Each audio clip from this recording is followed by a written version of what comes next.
2026 என்ற பெயரில் விஜய் தொடங்க இருக்கும் சுற்றுப்பயணத்தில் திருச்சியில் அவர் பேச அனுமதி கேட்ட இடங்களில் காவல்துறை அனுமதி வழங்கவில்லை என்ற தகவல் வெளியாகி இருக்கிறது. இதுகுறித்த கூடுதல் விவரங்களை நம்முடைய சிறப்பு செய்தியாளர் ரகுவரனிடம் கேட்கலாம். ரகுவரன், எந்தெந்த இடங்களில் பேசுவதற்கு அனுமதி கோரப்பட்டது, அதனை காவல்துறை மறுத்ததற்கான காரணம் தெரிய வந்திருக்கா? தாவேகாவினுடைய 2026 சட்டப்பேரவை தேர்தலுக்கான தேர்தல் பிரச்சாரத்தை அக்கட்சியின் தலைவர் விஜய் அவர்கள் திருச்சியிலிருந்து கடந்த வரும் 13ஆம் தேதி அரசியல் சுற்றுப்பயணத்தை தொடங்க இருக்கிறார்.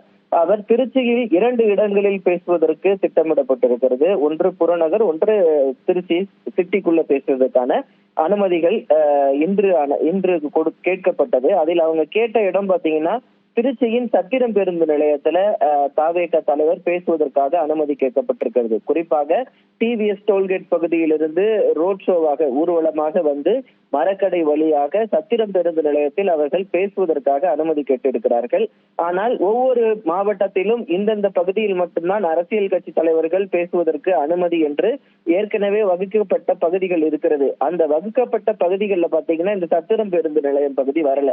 ஏன்னா பிரதான பேருந்து நிலையம் கரூர் போன்ற வெளி மாவட்டங்களுக்கு செல்வதற்கான பேருந்துகள் அந்த இடத்துல இருந்துதான் செல்லும். அதனால வாகன போக்குவரத்து நெரிசல் ஏற்படுவதற்கான வாய்ப்புகள் இருக்கிறது என்று காவல்துறையின் தரப்பில் சொல்லப்பட்டிருக்கிறது.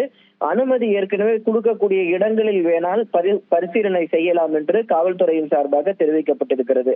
அது மட்டுமில்லாமல் திருச்சியிலிருந்து அவரது பிரச்சார பயணம் தொடங்கக்கூடிய நிலையில திருச்சி அடுத்து அரியலூர், குன்னம், பெரம்பலூர் போன்ற பகுதிகளில் அவர் பிரச்சாரம் அடுத்தடுத்து செல்ல இருக்கிறார். ஒரு தொகுதிக்கு, ஒரு மாவட்டத்திற்கு 2 இடங்கள் என்று அவர் பிரச்சாரத்தில் பேச இருப்பதாக தெரிகிறது. விரிவான விவரங்களுக்கு நன்றி ரகுவரன்.